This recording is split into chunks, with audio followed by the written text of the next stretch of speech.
Hello everyone and welcome to Wrestling Ramblings. This is episode 5. I'm Terry Speller, the Wrestling Superfan. We've got a pretty packed out lot of stuff I've got to say today, which is surprising. There's been a lot going on. I'll start out first with obviously the big news. Batista was back in Raw this past Monday, and the current plans for Batista, so the rumours are going, is to heavily push him into the WWE World Heavyweight Championship match at the WrestleMania 30. And it is believed that he would be favourite to win the Royal Rumble match and go headline the big event in New Orleans. Those are still the plans, but as we all know with WWE, they can change at any time. However, WWE have said that they are very pleased with the reaction he got on Monday Night Raw, and to be perfectly honest, I don't blame him really, but I'm glad he took out Antonio Del Rio. The guy's a jerk, and he's just boring. That was probably the biggest reaction he's had on the receiving end of anything in ages.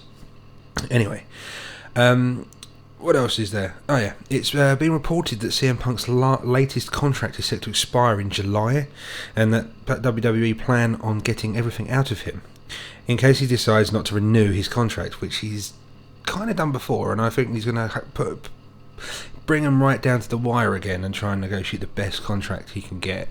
I think it's all well aware that his last contract gave him a certain ability to say what was on his mind, less script work, more just bullet points, and let him just run with saying whatever he wants to say, as long as he adheres to the script, the bullet points, or the direction that the script would have gone. So whether or not he's going to do that, whether or not he's going to try and push to be a champion again, who knows. However, CM Punk has been very vocal over the years, talking about how he wants to walk away from the WWE on his own terms and not be forced out due to injury, which is something I think everyone's worried about. With the current storyline with Punk and the Authority, one could assume that this angle may continue into the summer, potentially something similar to the summer of Punk in 2011.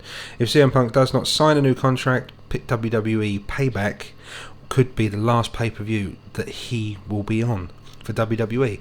And let's take a minute to think about this. If in July CM Punk decides, not going to sign, wants to pursue other things, because he's quite big on the comic circuit and stuff,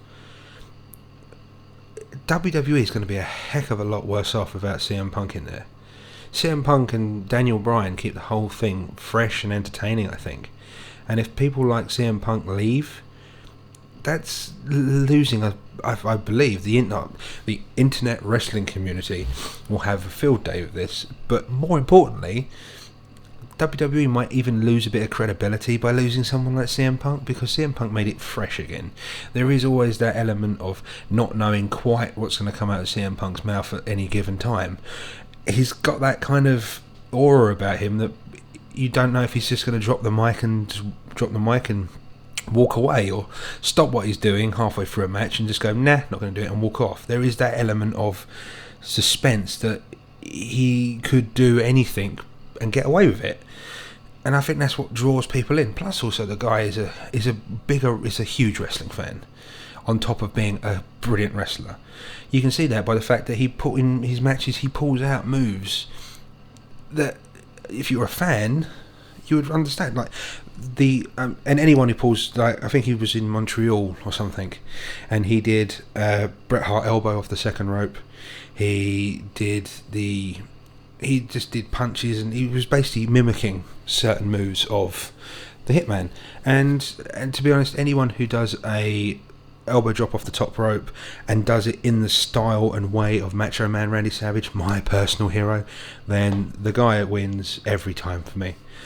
And it would be a sad day if we lose him in the wrestling world, because, and to be honest, do we actually want to see him go to TNA? Yes, it might boost TNA, but TNA, really, he's better than that.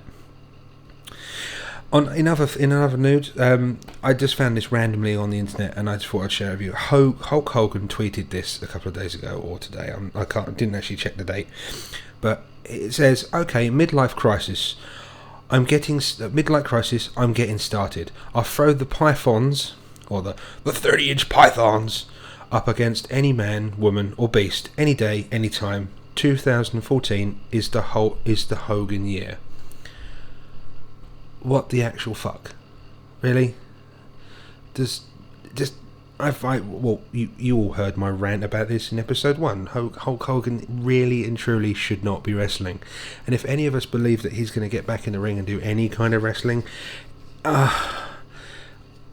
is any of us we're going to get it? We'll probably buy it for the nostalgia thing, but anything longer than 5 minutes of him just do a few of his bits, a couple of punches, big boot, and pose. That's it.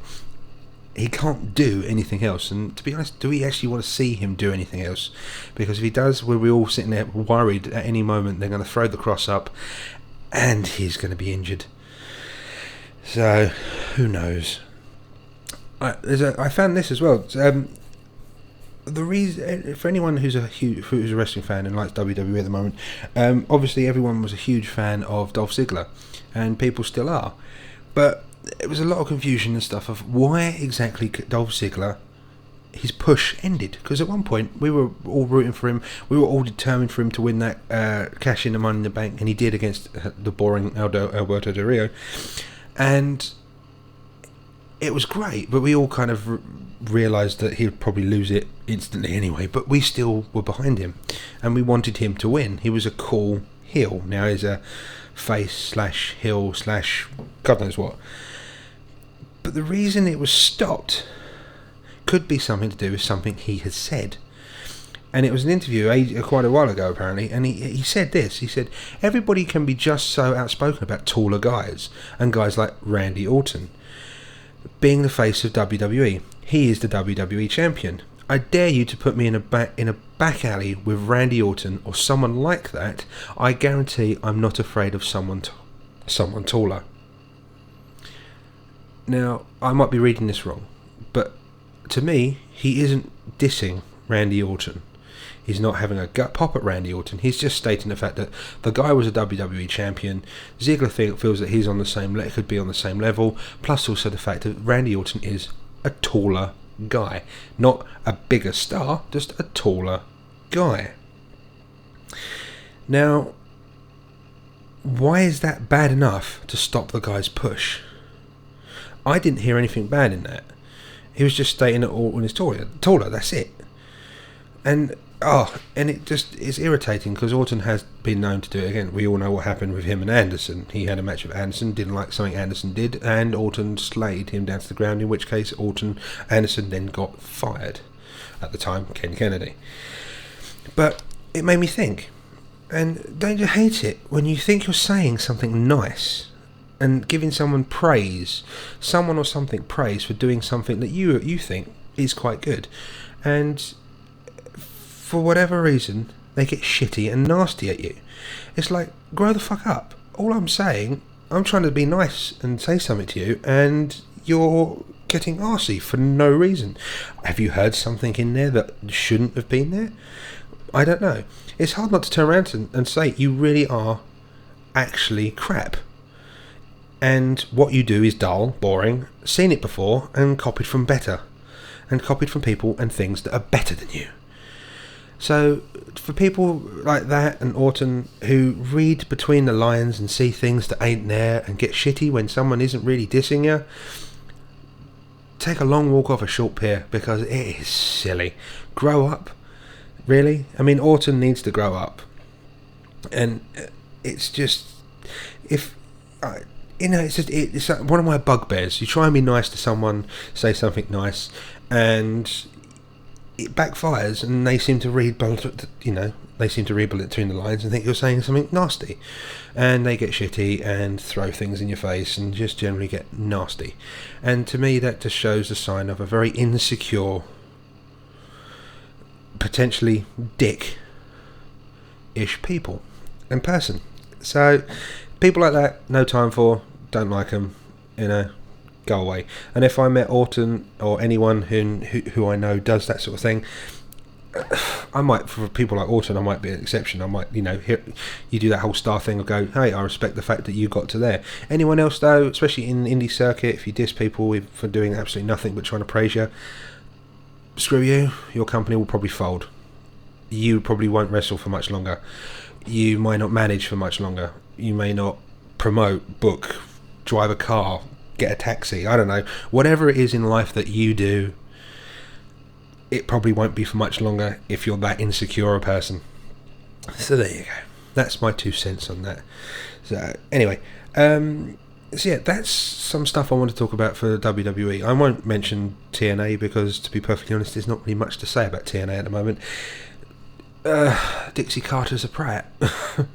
No, Dixie Carter, I don't know her personally. I've never known her, spoken to her, done anything with her whatsoever. All I know is what I see and read and hear, and secondhand information from the internet and from actual people who work for TNA, because I know a few of them. And yeah, I don't know what's going on there. They seem to have this bottomless pit of money that I think everyone wishes they could have, and they seem to be able to throw it away, because if you've seen the pictures, they're not getting any money in. So, but who knows? Something might be coming around the corner. Apparently big changes are coming, she's mentioned, but we shall see. Anyway, let me talk about other things now. Let me move on to the Southwest Wrestling, because everyone knows I've got a huge boner for Southwest Wrestling, it seems, because I just, I live in the Southwest now. I'm originally from Essex, but yeah, since I've been in the Southwest, that's when wrestling's really hit home to me, the local promotions, and just how hard these guys really struggle and really push to get their product over and get the product known and listened to and liked. So anything I can do to plug a show or a wrestler in particular, I will do to the ends of the earth, because they need all the help they can get. And that's why I keep asking everyone who listens, please go to a local wrestling show near you, because they need your support and you will enjoy every second of it. So I will do my annual pimping and plugging and shamelessly plugging of wrestling companies in the hopes that maybe I get free stuff. But no, more importantly, I just want people to see these shows and do them, help them, give them money, stand in front of them, throw cash at the wrestlers as they walk past, anything, just try it and get these guys known. So I'll start with LEP from Brixton. I just want to plug their school. It is officially opening. It will be officially open from Monday the 27th of January, and it's open 7 days a week. 7 days a week I've been able to wrestle. Check the Facebook page for times. I will put the link back up if it isn't there for whatever reason. Check back on the Crunch website, because it's the Crunch Facebook page, and also previous Wrestling Rambling videos, because the link will be at the bottom in the comments. Also, this goes out to any actual wrestlers out there, or anyone, I guess, who has had sufficient enough training to have had a match, a rumble, anything. This goes out to you guys in particular. LEP have a special open day on Sunday the 26th of January, the day before the main gym opens. So on the 26th of January, LEP are holding an open day for wrestlers, with 2 veterans taking the session: World of Sport legend Steve Prince, PWA's very own Soldier Boy, and the Ultimate Rule Breaker, who I've spoken to you all about before, UK Dominator. They are taking the session, and you need to see it. One word of warning. Actually, no, this isn't a word of warning. This is a piece of advice. If you do go to them and you do go to LEP, go up to UK Dominator and ask him, could I please get chopped? Because I swear, you'll enjoy the experience. It'll be wonderful. You'll love it. But what an amazing way to open a school, by having a session there with two veterans of the UK industry, a World of Sport legend, and a guy who I've said before, and it's a crime that he's not got to that next level. But he is probably one of the biggest wrestlers in the Southwest, and who has been all around the country and further afield. He is UK Dominator, and like I say, well, there's nothing more to say about Steve Prince apart from the fact of World of Sport legend. Come on, that's just enough there and then. Also reminded that LEP have a Brixham show on the 8th of March, which their newly appointed general manager, the moneymaker AJ Harrison, will be making a special announcement this week regarding the Southwest Championship match. He would also like to state he is here to help. Whether or not this was aimed at me or you, the fans and public in general, I have no idea. Sounds a little bit ominous, but on the other hand, it might be quite cool, and the guy might be groovy. Pro-EVW have a show on the 22nd of February at the Merchants Academy Sports Centre in Bristol. Current champion Justin the Hammer Sizem is set to be in attendance, along with the hottest tag team in the UK at the moment, the Alpha Males. Doors open at 6:30. Call 01173015006 or go to www.proevw.co.uk for more information and for the tickets.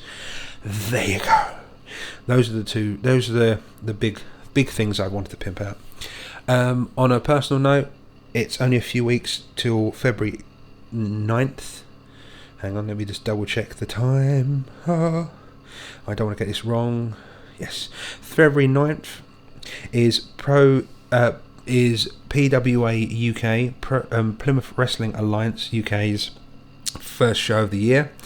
That is going to be held at Stonehouse Creek Leisure Centre. Go to www.pwaonline.info for more information and tickets. They are going to have a fantastic show there. They're going to have Steve Prince will be there. So will UK Dominator. I believe that